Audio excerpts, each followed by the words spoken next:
tancapkan kepada kawan-kawanmu, lingkunganmu itu, bahwa yang bagus itulah yang harus dipush.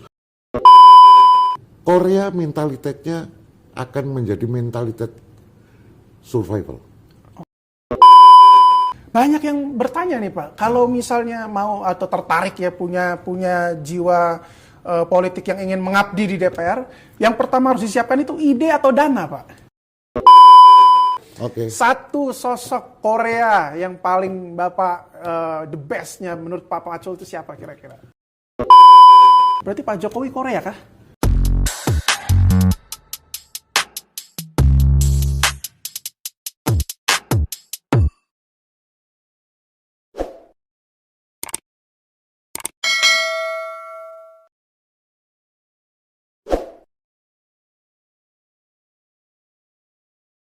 Ya, jadi hari ini saya mendapat kesempatan untuk berbincang, berdialog, dan juga bertemu, diskusi mungkin sedikit mengenai banyak hal bersama Pak Bambang Wuryanto, Wakil Ketua MPR yang juga dikenal sebagai Bambang Pacul ya. Iya. Dikenal sebagai komandan, bukan komandan Kompi, komandan Batalion, tapi komandan Korea. Siap, ya. Sebetulnya, gimana? oke, pertama-tama Pak, sebetulnya Korea itu apa Pak? Mentalitas Korea itu apa sebetulnya Pak? Jadi begini Adinda, kalau yang kita sebutkan diksi Korea, ini kita mesti kembali ke proses waktu dulu. Oke. Semenanjung Korea ini adalah semenanjung yang mendapat kehormatan dijajah Jepang. Mungkin kalimatnya jadi gak tepat, tetapi orang suka mengatakan demikian. Jadi ketika sudah berapa puluh tahun dijajah Jepang, maka ketika Jepang datang ke Indonesia, 1942 itu masuk ke Indonesia, maka banyak pekerja dari Korea yang dibawa, diajak ke sini.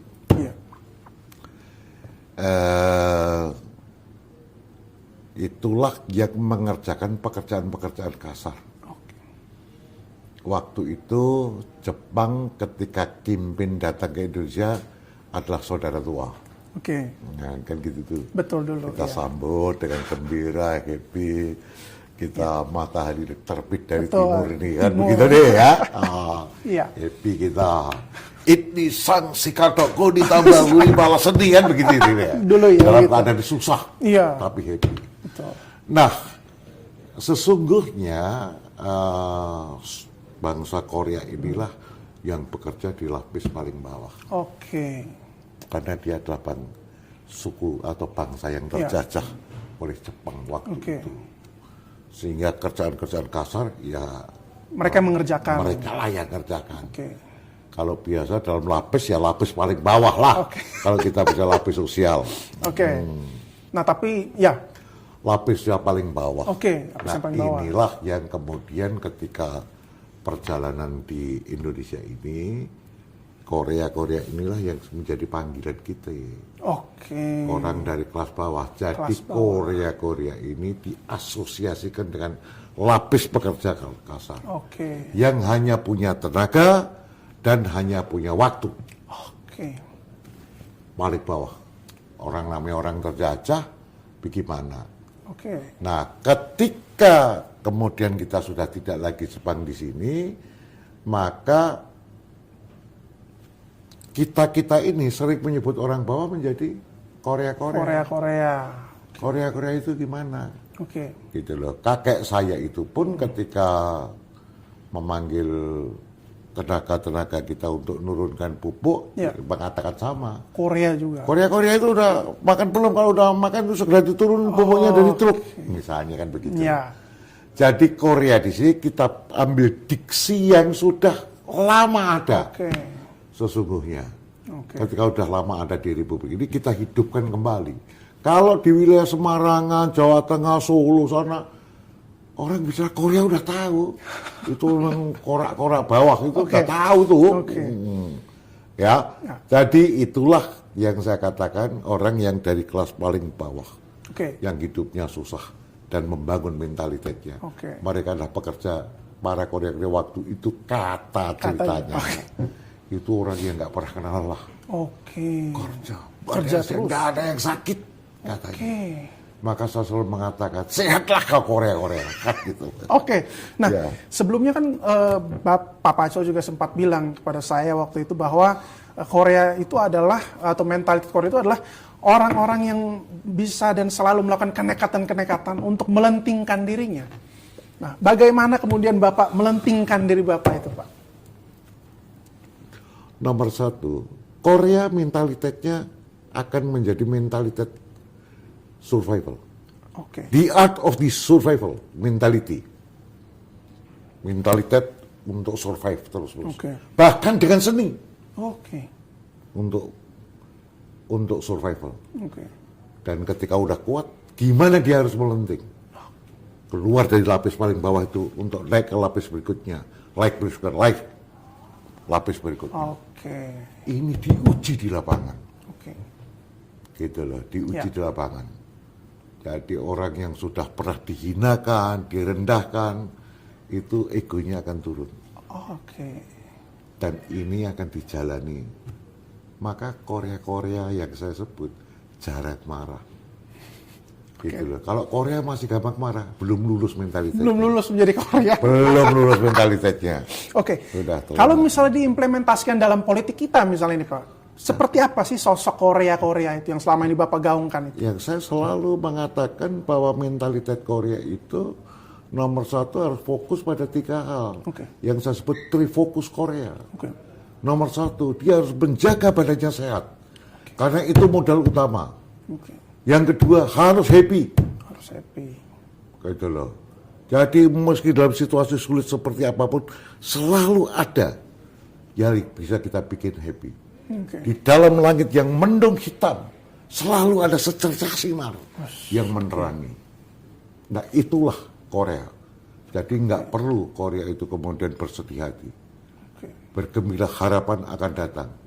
Jadi dia harus sehat, dia harus selalu happy, dan dia selalu bekerja dengan proaktif agar galah kita happy. Jadi, juga. Oke. Sehat dulu, senang dan proaktif berarti itu. Proaktif. Trifokus Korea. Oke. Nah, selalu bekerja untuk kalah. Bekerja untuk kalah. Orientasi pada fokus yang dituju. Fokus satu, badan sehat. Don't worry baby. Fokus kepada kalah. Oke. Begitu ya. Nah kalau misalnya tadi Pak Pacul mengatakan bahwa Korea itu adalah orang yang naik kelas itu ya, melenting terus sampai pada puncaknya. Berarti Pak Jokowi Korea kah? Kan sudah saya bilang di beberapa titik. Pak Jokowi itu bisa menurunkan ego sampai pada level 0. Oke.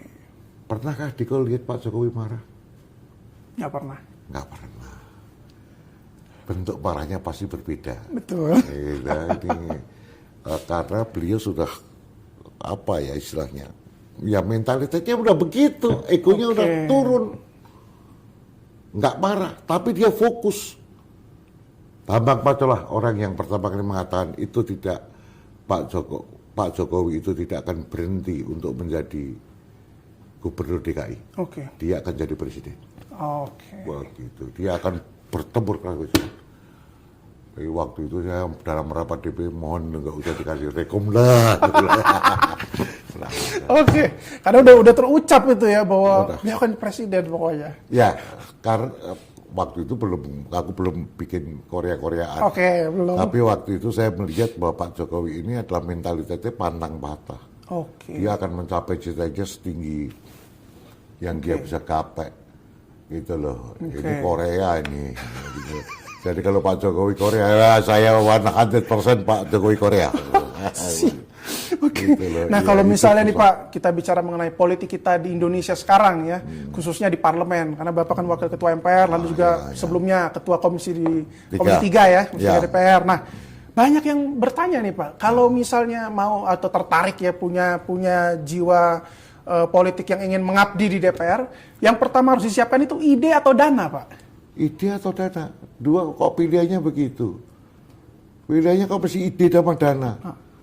Jangan begitu dong, itu pilihan yang memberi batasan. Oke, harusnya. Korea tidak bisa dibatasi begitu. Oke. Iya, fokus gimana dulu nih? Oke. Maka saya mengatakan, fokuslah pada kalah. Fokus pada galah. Kalah itu bisa orang, bisa institusi. Oke. Gitu loh, lu masuk yang mana kalahnya. Oke. Itu fokus Korea, dari fokus Korea jalanin, nah kemudian dia akan landing. Bukan soal dana dan ide. Oke. Gitu loh. Bahwa nanti dalam prosesnya ini, ide jangan keluar dulu. Oke. Simpenlah idemu. Sampai engkau menduduki satu titik tertentu, idemu baru kau jalani. Oke. Jangan terlalu banyak cerita. Itu overthinking nanti. Jangan overthinking dong. Kita lagi berjuang sudah overthinking. Energi kita habis di sana nanti. Ide itu kan thing. Ya. Ide is thing. Mungkin pikiran, mungkin tata nilai, mungkin apa.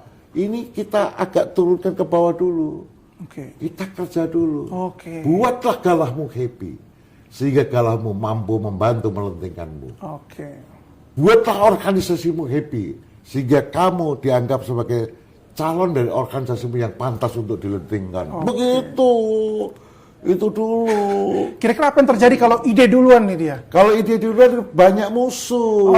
Di sini ini paling gampang banyak orang berkata-kata. Gitu loh. Itu bahkan banyak ada diksi mengatakan, wah itu kan omon-omon. Itu karena terlalu banyak cerita.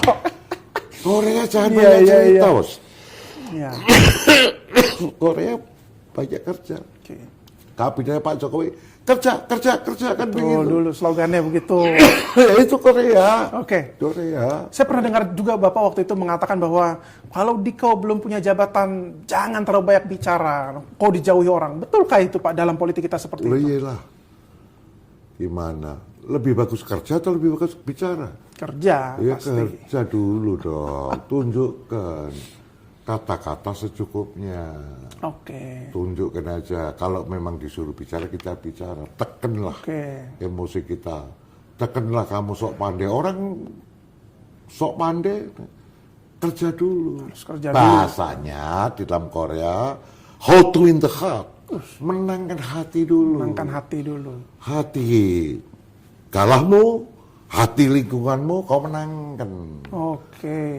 And then memenangkan pikir. Gitu loh. Kalau orang Jawa asik dulu. Ki Hajar Dewantara nih menangkan pakai hati, kasih sayang. Setelah itu pikirannya baru diasah. Asa itu, pengasah itu ya bungkal, tajamkan pikirannya. Setelah itu diasuh semangatnya untuk sampai ke cita-cita tinggi. 3A, asih, asah, asuh. Itu. Jadi ini kalau di bahasa modern hari ini how to win the heart and then how to win the mind. Pertama menangkan hati dulu baru menangkan pikiran. Jangan kau tiba-tiba mau menangkan pikir. Waduh, itu ya. Wah, sok pinter loh. Dewas loh. Sok pinter kita masih sok pinter. Susah kita. Tapi banyak nggak Pak yang belum jadi apa-apa tapi udah sok pinter gitu. Ya saya nggak usah memberi justifikasi di kuliah aja di lingkungan lah. Itu loh. Saya tertarik satu hal Pak, kalau kita bicara mengenai parlemen, dalam parlemen itu kan penuh dengan diversity ya, keberagaman, perbedaan partai, perbedaan individu. Bagaimana Bapak memandang perbedaan-perbedaan itu? Karena tujuan utamanya kan menyerap aspirasi masyarakat, membuat undang-undang, tapi harus menyatukan berbagai macam pikiran ini Pak. Yang namanya perbedaan itu sunatullah. Pasti berbeda. Pasti, ya. Gitu loh. Kemampuan kita adalah perbedaan-perbedaan itu kalau one day kita udah kuat, yang beda-beda itu kuatkan yang bagus. Jadi berikanlah penguatan kepada kawan-kawan yang ini supaya naik bagus. Jadi nggak ada masalah. Gitu loh.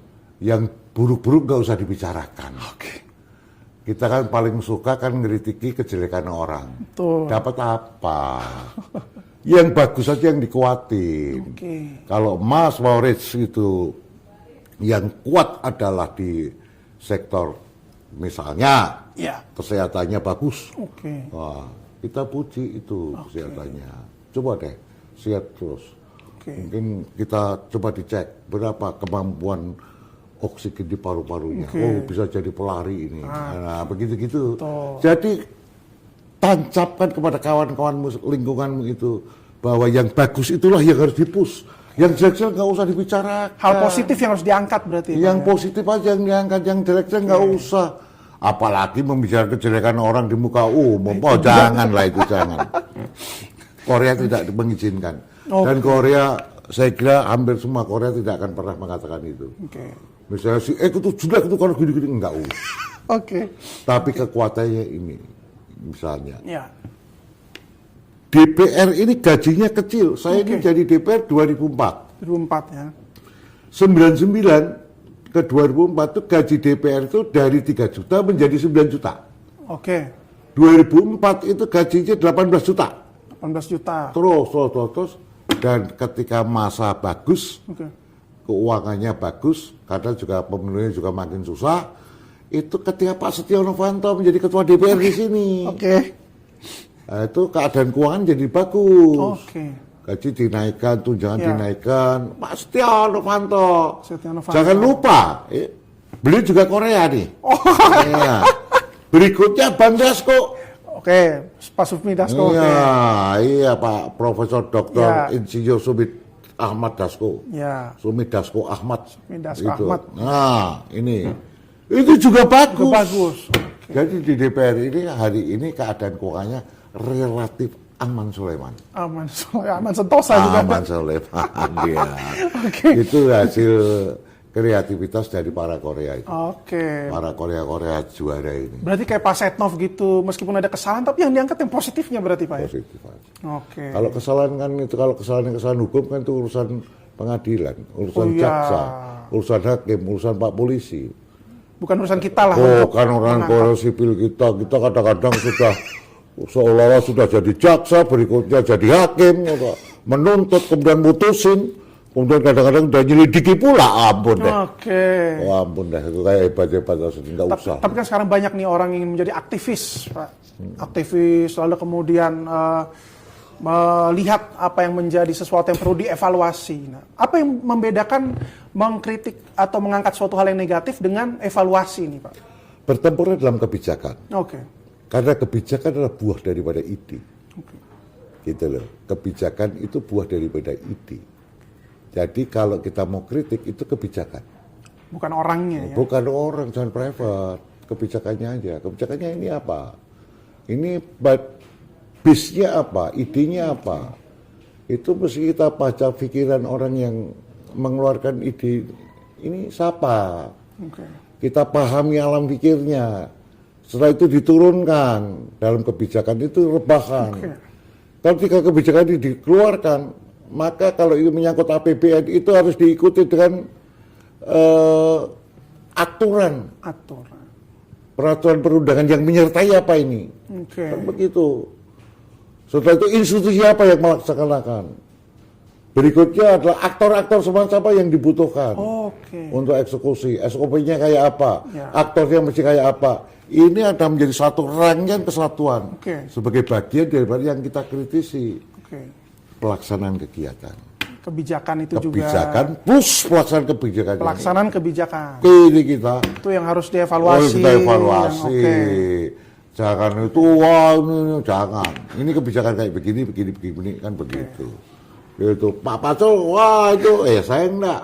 Pacul, wah keras dulu. Keras itu. Caranya aja di Komisi 7 waktu saya di Komisi 7 itu. Orang juga tahu saya bukan anggota yang diem, enggak lah. Betul. Saya bagian daripada parlemen parlemen parli. Betul. Bunyilah saya pasti. Harus vokal ya. Vokal tetapi benar. Gitu loh. Itu aturannya apa? Itu semua keputusan yang menyangkut keuangan negara pasti diikuti dengan itu. Kalau nggak itu gampang patahnya. Patahnya. Kalau nggak benar proses implementasi itu mungkin ya. Kan diurut dulu. Diukur dulu. Kebijakan ini dananya sekian ini. Diurut dulu. Kan pasti ada peraturan yang menyertai. Apa ini institusinya mana yang kerjakan. kemudian SOP-nya kayak apa, aktor-aktor pelaksananya kayak apa, itu bisa. Dibutuhkan kompetensi kayak apa sih ini untuk menjadi pelaksana lapangan ini, kompetensinya apa sih? Kan gitu. Kalau nggak kompeten, wah nggak bener nih, pasti nggak beli di sini kan gitu. Berarti kalau gitu ya, evaluasi itu dilihat juga dari kompetensi orangnya berarti ya? Menempatkan orang. Menempatkan ya, memposisikan orang. Gitu. Ya, dia bekerja apa sebagai apa. Kan tidak mungkin kalau temui tentara yang kurus kering. Nah, ada lah. Pasti berotot kan. Nah, dilatih gitu. Gitu loh. Nah, nggak sakit-sakitan pasti enggak lah. Pasti enggak. Sehat lah pasti, sehat bugar. Satu hal yang selalu saya ingat di pikiran saya tentang Pak Pacul adalah ketika rapat di Komisi 3 itu dengan Pak Mahfud MD. Yes, right. Ya kan? Ketika Pak Mahfud bilang, ayo dong tolong ini. Perampasan aset RUU ini tolong segera disahkan dan lain sebagainya. Lalu Pak Pacul bilang, oh Pak, di sini nih gampang Pak. Korea ini ngikut bosnya sendiri. Pacul dari telepon Bu Mega, Pacul berarti siap. Saya wah ini baru saya lihat politisi seperti itu Pak. Bagaimana dinamika dalam partai mungkin atau juga legislasi? Adinda, kalau undang-undang itu tidak terlalu penting. Tidak membuat perubahan banyak di dalam sistem sosial, itu ketua umum partai jarang untuk ikut campur. Misalnya, yang dulu kita inisiasi di Komisi 7 waktu itu Komisi Energi, Undang-Undang Mineral dan Batubara. Kita partnernya dari pihak pemerintah Simon Sembiring, Pak Simon Sembiring. Simon Sembiring, ya. Kita inisiasi tidak perlu dengan telepon, tetapi setiap undang-undang yang menyangkut perubahan struktur, perubahan budaya, dan berdampak berbahaya, itu pasti ketua umum diajak bicara. Karena apa? Karena ketua umum inilah yang nanti penentu akhir. Nah, kalau Diko bertanya undang-undang perampasan aset, RUU perampasan aset, penting apa nggak penting? Judulnya aja udah mengerikan. Merampas aset. Merampas aset, betul. Gitu loh, merampas aset. Gitu loh. Walaupun di situ nanti pasti merampas aset hasil korupsi. Hasil koruptor ya. Tetapi kata-kata perampasan aset ini sudah ngeper. Karena yang punya aset bukan hanya punya pejabat negara. Diko swasta juga punya aset. Artinya undang-undang ini akan menyangkut seluruh lapisan. Tidak hanya politisi, tidak hanya penyelenggara negara. Tidak hanya penyelenggara negara maksudnya. Bukan, swasta juga, pengusaha besar juga, pengusaha setengah besar juga, pengusaha kecil juga. Nih, perampasan aset. Nah, ini undang-undang yang sangat amat penting. Dan juga sangat amat berbahaya kalau syarat-syarat objektifnya tidak dipenuhi. Apa? Contohnya? Satu objektif dipenuhi. Begini, Adinda. Kalau Diko saya tanya, ini apa namanya? Mikrofon. Mikrofonnya siapa? Mikrofon saya. Kau beli? Beli. Kau masih punya kwitansi pembelian? Enggak punya. Lupa. Karena online, belinya online. Online ada, harusnya ada. Pencatatannya ada. Kalau itu ada. Ada ya. Beli online ada. Pencatatannya ada. Ya. Jadi kalau sudah belinya online gampang. Gitu loh. Itu berarti harus ada pembatasan RUU pembatasan uang karta. Pembatasan uang karta. Tetapi kalau kau bayar uang karta, kwitansi kan? Ya. Kwitansimu kamu simpen enggak? Lupa, hilang di mana? Hilang. Maka kalau kau bisa saya tanya, itu mikrofon milik kamu? Yes. Gimana buktinya? Aku beli lewat ini, kira-kira scan gampang. Tapi kalau ini saya beli di toko itu pakai kwitansi, kwitansinya hilang, Anda nggak bisa membuktikan itu milikmu. Dan itu bisa dirampas. Nah, kalau nanti itu masuk LHKPN ya bisa dirampas loh. Gitu loh. Pak Pacul, masuk. Pacul itu jamu. Apa itu? Rolex. Rolex ini Rolex. Rolex. Di LHKPN itu nggak ada Rolex. Jadi milik siapa itu? Bisa diambil, bos. Padahal bisa aja kayak misalnya dikasih bapak saya atau dikasih ibu saya. Kalau dikasih orang lain, Ya. aku harus lapor KPK, aku pejabat negara. Oke, oh maksudnya gratifikasi. Gratifikasi Oke. Itu lah. Oke. Dikasih keris pun juga harus jalan. Keris. Keris itu nggak boleh kalau kami orang Jawa. Keris itu pusaka. Oke. Nggak mungkin kita laporkan, Pak. Aku punya keris Kiai Sangkelat. Nggak mungkin kita cerita-cerita. Oke. Itu mesti disimpan sifat pengandal. Itu kan budaya. Budaya, ya. Artinya Undang-Undang Perampasan Aset membutuhkan syarat objektif yang cukup banyak. Oke. Harus pembacaan uang kartal ada. Ya. Rakyatnya harus sadar nilai transaksi, Oke. transaksional. Kalau nggak sadar rakyat kita, nggak sadar transaksi, susah loh Pak. Susah loh. Gitu loh. Tuh. Nggak sadar transaksi susah. Ini kan bicara itu dulu saya beli pakai ini hilang. Betul, Padahal di sini kadang-kadang tukar guling juga. Betul ya, kadang-kadang Itu banyak. kadang-kadang nggak dia juga. Nah itu kan harus tercatat semua. Oke.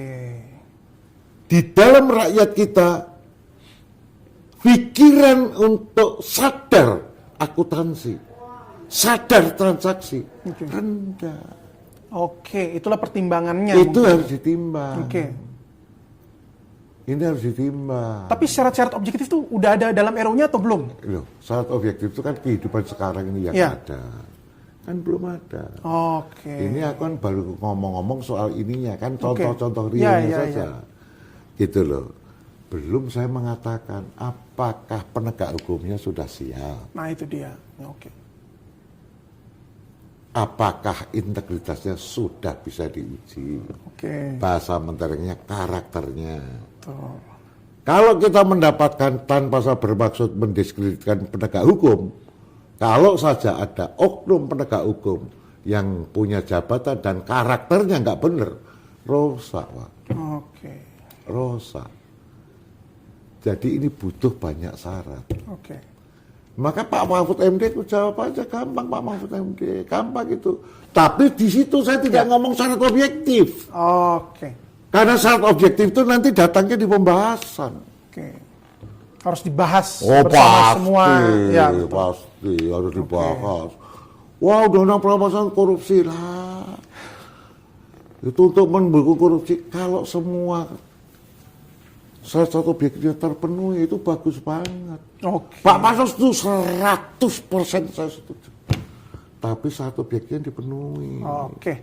Jadi syarat objektif itu yang harus benar-benar diperhatikan. Diperhatikan. Kalau enggak nanti ini pisau makan kita sendiri. Betul. Apalagi kalau nanti aku penguasa di sini ini kadang-kadang kan punya dendam nih. Kalau mau dendam sama Bambang Pacul, wah itu coba itu dicari syaratnya. Pasti ketemu Pak. Oke. Pasti ketemu Adinda. Bisa dipakai untuk hal-hal yang Wah, subjektif iya, banget Dinda, gitu ya. susah Adinda. Oke. Jadi itu nanti untuk ini kan sudah masuk nih Ya. di dalam prolegnas dan sudah mulai dibahas nih Oke. perampasan aset. Ya mari kita kawal bersama-sama. Oke. Tapi Bapak Pasul notice meminta dengan sangat agar syarat-syarat objektif itu diperhatikan. Oke. Itu menjadi satu hal yang harus benar-benar dipertimbangkan. Pertimbangan, Karena kalau nggak benar. bisa senjata Wah, makan saling tuan. bunuh. Iya, saling bunuh tuh ya. Saling bunuh. Ya. Lu berkuasa sekarang, lu masukin aku penjara. Awas ya nanti one day kalau kami yang berkuasa, gua habisin kau. Bisa begitu. Bisa menjadi alat itu ya berarti. Aduh, bukan hanya alat, terus itu pedang yang sangat tajam. Dan bisa menanjak ke siapapun itu ya. Bisa nangkap siapa. Oke, terakhir Pak Pacul sebelum kita tutup. Oke. Satu sosok Korea yang paling Bapak the best-nya menurut Pak Pacul itu siapa kira-kira? Saya tidak bisa mengatakan demikian. Oke. Tetapi saya hanya bisa memberikan ukuran mentalitas. Oke. Inilah mentalitas Korea itu seperti ini. Iya. Kalau the best dan tidak the best itu sangat subjektif. Tetapi ya. beginilah, saya akan mengatakan orang yang sudah miskin untuk bangkit susahnya pun ampun. Oke. Itu susah banget. Tanpa disiplin diri yang sangat kuat, itu saya kira nothing. Dia akan terjebak lagi. Karena mereka-mereka yang miskin itu di rantai kakinya oleh lingkungannya Oke. untuk juga tidak bisa melenting. Ini adinda para Korea, sadarlah ini. Siap. Karena yang merantai Diko itu untuk tidak melenting, itu juga lingkunganmu. Karena lingkungan kehangatan ini, lingkungan kehangatan kawan-kawan miskin ini membuat kau tidak bisa melenting. Oke. Hati-hati itu. Jangan sampai kau terikat dalam rantai membelenggu kehangatan. Ini. Dibelenggu kita hangat, kita tidak melenting. Tapi tidak melenting. Tidak melenting. Oke. Dia akan berduka bersama-sama, bergembira bersama-sama, tapi banyak tidak gembiranya Oke. daripada dukanya, tapi barengan. Melihat kiri kanan masih pada miskin, dia nggak ada semangat untuk melenting. Oke. Ini berbahaya sekali. Ini hati-hati adinda sekalian. Iya. Bagi para Korea, hati-hati. Ini belenggu kehangatan, Belenggu kehangatan. oleh lingatanmu ini. Hati-hati. Kau terantai kakimu sehingga kamu tidak bisa melenting. Hati-hati. Itu ya. Terima Boleh? kasih banyak Komandan Pacul Siap. atas waktunya, atas kesempatannya. Iya.